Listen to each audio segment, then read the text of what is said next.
السلام عليكم ورحمة الله وبركاته. ازيكم يا ابطال؟ النهاردة هنكمل مع بعض الجزء الثاني من تمارين 11 درس التطابق. في الفيديو اللي فات حلينا اول جزء، والنهاردة بقى هنكمل باقي التمارين خطوة بخطوة وبأسهل طريقة علشان تضمنوا انكم فاهمين الحل كويس ومش حافظينه بس. يلا بينا نبدأ على طول، ركزوا معايا. كنا واقفين المرة اللي فاتت عند سؤال رقم 6. قالك في كل من الاشكال الاتية اثبت ان المثلثين متطابقان. طب انا قبل ما اثبت ان المثلثين متطابقان انا محتاجة اطلع المثلثات دي صح اصلا. طيب ازاي اطلعها؟ ايه هنا في اول سؤال متأكد ان زواياه متطابقة؟ هتقولي عندي هنا البي والدي باينة جدا ان هما متطابقين. هقولك كويس جدا، اكتب هنا البي واكتب هنا الدي. طيب مش هو قايل لك ان من البي للاي بتساوي من السي للدي؟ طيب يبقى من البي للاي بتساوي من السي للدي. طيب في المثلث اللي هو A B C فاضل لك ايه هنا؟ فاضل السي، فهتكتبها، والسي والدي فاضل ايه؟ فاضل الايه. يبقى انت كده كونت المثلثين اللي عندك تكوين صحيح. يبقى دلوقتي تقدر تبدأ تحل في سؤالك. هتعمل البرهان ازاي؟ هتقوم قايل في المثلث A B C والمثلث C D A، ايه بيساوي ايه هنا؟ عندك قالك ايه؟ مش ال A دي تبقى بتساوي ايه؟ اخر اتنين برضو في المثلث التاني اللي هو ال C B.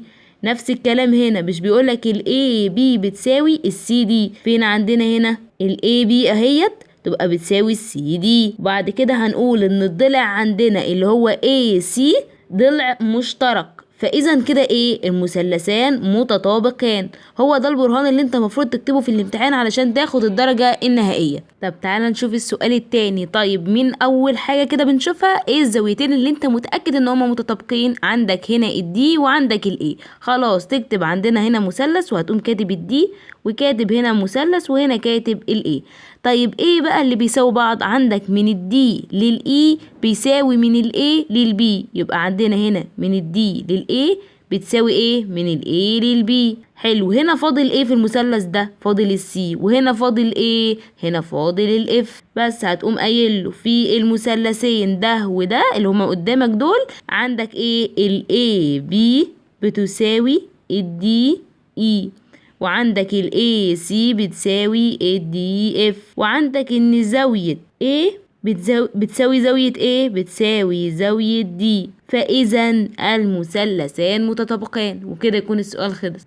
طب ندخل في السؤال الثالث. عندك ايه الزاويتين اللي انت شايف اوي ان هما متطابقين؟ عندك ال D وعندك والسي، البي والسي. طيب يبقى هنحط هنا البي وهنحط هنا السي، وبيقول لك ان عندك هنا من سي لدي بتساوي من البي للدي. يبقى عندك البي رايحه للدي وعندك الدي رايحه لايه؟ رايحه للسي. هنا ايه اللي فاضل؟ الايه. طب وهنا ايه اللي فاضل؟ الايه برضو.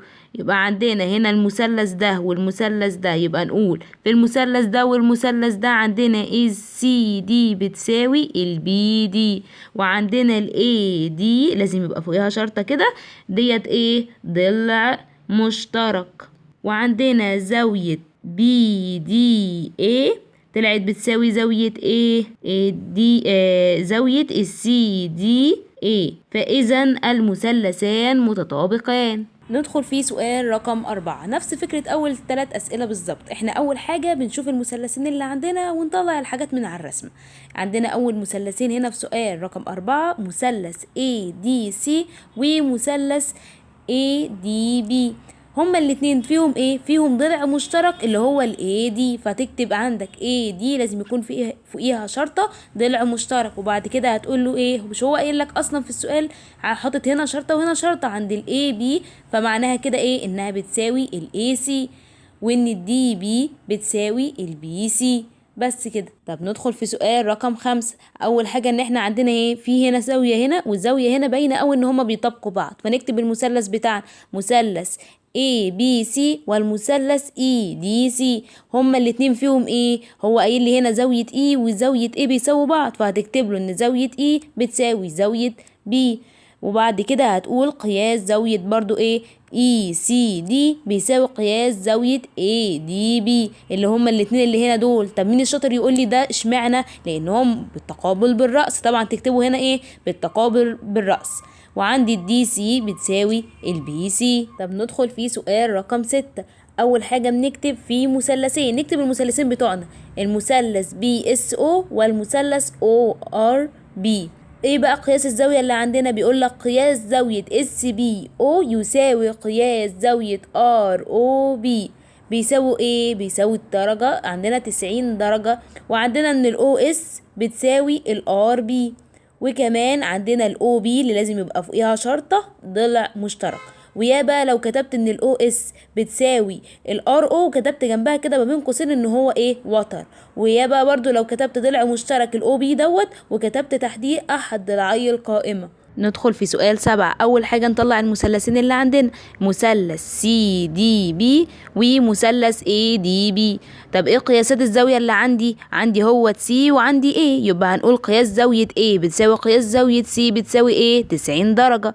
عندنا هنا في ضلع مشترك او وتر هنا مشترك، هيقول لي البي دي وتر مشترك. جميل. طب هو مديني حاجة في السؤال فيها مثلا زي الشرطة اللي هنا والشرطة اللي هنا، دي معناها ايه؟ ان عندي ضلعين متساويين، ان عندي الاي دي بتساوي السي دي. طب تعالى ندخل في سؤال 8. عامل شوية اشكال كده ايه في المثلثات، بس مش علينا، عادي نقدر نجيبهم. هنقول في مثلث BCA والمثلث EFD. قياسات الزاوية عندي في زاوية E بتساوي قياس زاوية B، وعندي كمان قياس زاوية BAC بتساوي قياس زاوية EDF، وعندي الضلع EF بيساوي الBC. سؤال رقم 9. عندنا في المثلث DEC والمثلث AEB. عندنا هو مديني ان قياس زاوية دي اهي، بيقول لي ان هي بتساوي قياس زاوية A، فهتكتب له ان قياس زاوية دي بتساوي قياس زاوية A. وعندنا هنا الإي، يعني عندنا قياس زاوية DEC وقياس زاوية AEB بيساوي بعض برضو، وعند الضلع DE بيساوي AF، فإذا المثلثان متطابقان. سؤال رقم 10. في المثلث FDE وعندنا المثلث كمان ACD. عندنا ايه؟ ضلع AC بيساوي FD، وعندنا BC بتساوي ED. طبعا كل حاجة من الرسمة اللي هي فيهم شرطة واحدة دول بيساووا بعض، واللي فيهم شرطتين دول بيساووا بعض. وبعد كده كمان عندنا قياس زاوية ACD بيساوي قياس زاوية FDE. طب تعالى ندخل في سؤال 11. في المثلث عندنا ايه؟ NML والمثلث DFE. عندنا LM بيساوي EF، وعندنا ان الضلع LN كمان بيساوي الضلع ED، والNM بتساوي DF. ونفس الكلام من الرسم، عندي هنا شرطتين بيساوي اللي بشرطتين، اللي بشرطة واحدة بيساوي اللي بشرطة واحدة، اللي ب3 شروط بيساوي اللي ب3 شروط. ركز بقى معايا في سؤال رقم 12. سؤال رقم 12، انا لو قلت لك عندك هنا الاف سي ديت بتساوي الاي اي، عندك اعتراض؟ هتقول لي لا. طب تعالى نكتبها اهو، الاي اي بتساوي الاف سي. طب هنا في جزء في النص اللي هو ايه؟ اللي هو الاي سي او السي اي. طب انا مش هقدر اضيفه في الجزء هنا واضيفه هنا برضو، يعني هتبقى اي اي زائد السي اي بيساوي ايه؟ الاف سي زائد برضو السي اي. من المعلومة ديت اقدر اقولك ان الاي سي بتساوي الاف اي، وبكده نقدر بقى نكتب ايه؟ ان احنا عندنا في المثلثين المثلث دي اف اي، وعندنا كمان المثلث بي سي اي. مالهم بقى؟ عندنا قياس زاوية الدي بيساوي قياس زاوية البي. طيب جميل. وعندنا ايه كمان؟ عندنا قياس زاوية البي سي اي بيساوي قياس زاوية الدي اف اي. وعندنا ضلعين الاي سي بيساوي الاي اف كمان. يبقى الجزء اللي في الاول اللي احنا مسحناه دوت والجزء دوت هو ده البرهان بتاعنا. واتمنى بقى كده يكون الجزء ده من الاسئله يكون خلص. الحمد لله الفكره اللي في الاول كده خلصت. نخش بقى في سؤال رقم 7، بيقولك اكتشف الخطأ.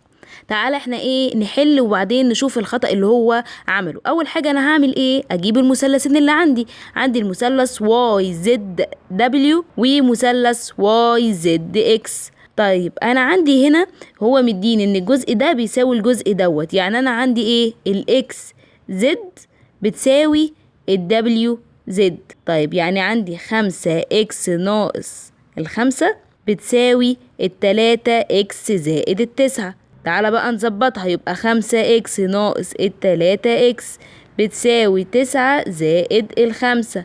5 ناقص 3 2 إكس بتساوي 5 زائد 9 14. يعني الإكس طلعت لي بكام؟ طلعت لي ب7.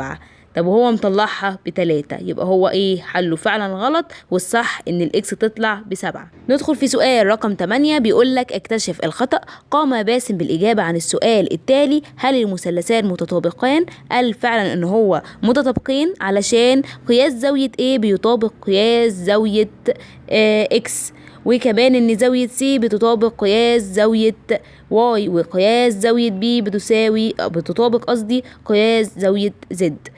يعني هو بيقول لك هما متطابقين لان احنا عندنا الثلاث زوايا بيساوي الثلاث زوايا، ومفيش حاجه اسمها كده عندنا في التطابق. فهتكتب له ان المثلثان غير متطابقان لعدم توافر شرط من شروط تطابق المثلثان. ندخل في سؤال رقم 9، بيقول لي النقطة دي منتصف لبي سي، وعندي الاي بي بتساوي اي سي، وقياس زاوية بي بيساوي 63. معنى كده ايه؟ ان احنا عندنا من التطابق ايه؟ زاوية سي كمان هتبقى 63. عايزني اثبت اول حاجة ان المثلث ADB يطابق المثلث ADC. تعالى اول حاجة بنعملها هنجيب مثلثين. فأول مثلث عندنا في المثلث BDA، وعندنا كمان مثلث CDA. طب المثلثين دول عندنا ايه؟ عندنا ال AC بتساوي ال AB، وعندنا كمان ال DC بتساوي ال DB، وكمان عندنا ان ال AD دوت ضلع مشترك. يبقى احنا كده اثبتنا اول حاجة ان يتطابق المثلثين دول، اللي هو الاثبات الاولاني. طب التاني عايز قياس زاوية الدي اي سي. طيب احنا عندنا ان قياس زاوية بي بيساوي قياس زاوية السي، بيساوي كام؟ بيساوي 63. وكمان عندنا في المثلث A بي سي اللي هو المثلث الكبير خالص بقى، عندنا فيه ان قياس زاوية A بيساوي كام؟ بيساوي 180 ناقص ال 63 في الاتنين، يعني 63 زائد 63، فتطلع بتساوي كام؟ تطلع لك بتساوي ال 54. فهنقول له عندنا من التطابق قياس زاوية دي اي سي بتساوي قياس زاوية ايه؟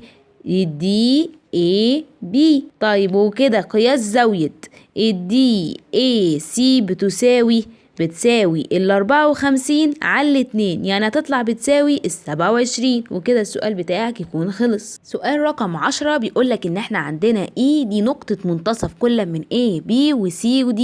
عايز تبرهن ان المثلث AEC بيطابق المثلث BCD. برهن ديت اللي هو اثبت عادي جدا. فاحنا هناخد المثلثين اللي هو مديهم لي عادي جدا، هقول له في المثلث AEC والمثلث كمان BED مالهم دول بقى؟ هقول له ان هما ان احنا عندنا ال ED بتساوي ايه؟ بتساوي ال EC، وان انا عندي ال EB كمان بتساوي ال EA، وعندي قياس زاوية ال EEC بتساوي قياس زاوية ال BED بالتقابل بالرأس. فإذا كده عندنا ايه؟ أثبتنا أول حاجة إن المثلث AEC بيطابق المثلث BED. الجزء التاني عايز يقولي إن ال AC توازي ال DB. طب نعملها ايه؟ هنقوله من التطابق إن احنا عندنا زاوية C بتساوي زاوية الدي، علشان ده ايه؟ عندنا حرف الزد هنا اهو، ده حرف ايه؟ الزد، يبقى بالتبادل فاحنا عندنا AC بتوازي الدي بي. ندخل في السؤال رقم 11 بيقول لي برهن ان احنا عندنا مثلث OAB يطابق المثلث OCD. اول حاجة هنكتب المثلثين، هنقول في المثلث OAB وعندنا كمان المثلث OCD. عندنا OC بيساوي ال OA، وعندنا ال OD بتساوي ال OB، وكمان عندنا CD بتساوي ايه؟ بتساوي ال AB. فاذا كده ايه؟ اثبتنا اول حاجة ان المثلثان يتطابقان. طيب تعالى نجيب بقى قياس زاوية AOC اللي هي القياس زاوية اللي هنا ديت. طب انا عندي اصلا قياس زاوية السي او دي بيساوي قياس زاوية الاي او بي بيساوي كام؟ بيساوي 34. يبقى عندي قياس زاوية AOC بيساوي كام؟ بيساوي 180 ناقص 34 زائد 34، فتطلع بتساوي 112 درجة. سؤال رقم 12 بيقول لي ال AB يطابق ال AD، وعندي مديني كمان ال AB بتساوي 3.6 سنتيمتر، ومديني ال CD ب2.4 سنتيمتر، وال AC ينصف زاوية ال BAD. عايزني أبرهن إن مثلث ال ACB يطابق المثلث ACD. أول حاجة بعملها إيه؟ في المثلث ACB وكمان في المثلث ACD، جايبة الأسامي من هنا. بعد كده هقوله إن إحنا عندنا ال AD بتساوي ال AB، وإن إحنا عندنا ال AC ديت إيه؟ ضلع مشترك، وإن إحنا عندنا كمان قياس زاوية ال DAC بتساوي قياس زاوية ال BAC، فإذا المثلثان متطابقان. طب عايز تاني حاجة، أوجد محيط الضلع ABCD المضلع. هقوله من التطابق إن إحنا عندنا ال AB بتساوي ال AD بتساوي كام؟ 3.6، وعندنا كمان ال BC بتساوي ال DC بتساوي 2.4، فاحنا كده عندنا محيط المضلع دوت بيساوي ايه؟ AD زائد ال DC زائد ال CB زائد ال BA، يعني عندنا 3.6 البي اللي هو المحيط بيساوي ايه؟ 3.6 زائد 2.4 زائد 2.4 كمان زائد 3.6، فتطلع الإجابة بتساوي 12 سنتيمتر. وبكده نكون خلصنا الجزء الثاني من حل أسئلة التطابق. أتمنى تكونوا فهمتوا كل خطوة وتأكدتوا إن الموضوع سهل جدا لو مشيتوا واحدة واحدة. ما تنسوش تشوفوا الجزء اللي فات واستنوني في فيديوهات تانية هنكمل فيها بقية الدروس والأسئلة بإذن الله. ولو عندكم أي سؤال أو جزء حاسين فيه بصعوبة سيبوهولي في التعليقات وأنا هرد عليكم. ما تنسوش تعملوا لايك للفيديو وتشتركوا في القناة علشان يوصلكوا كل جديد. ومع السلامة وأشوفكم على خير الفيديو الجاي.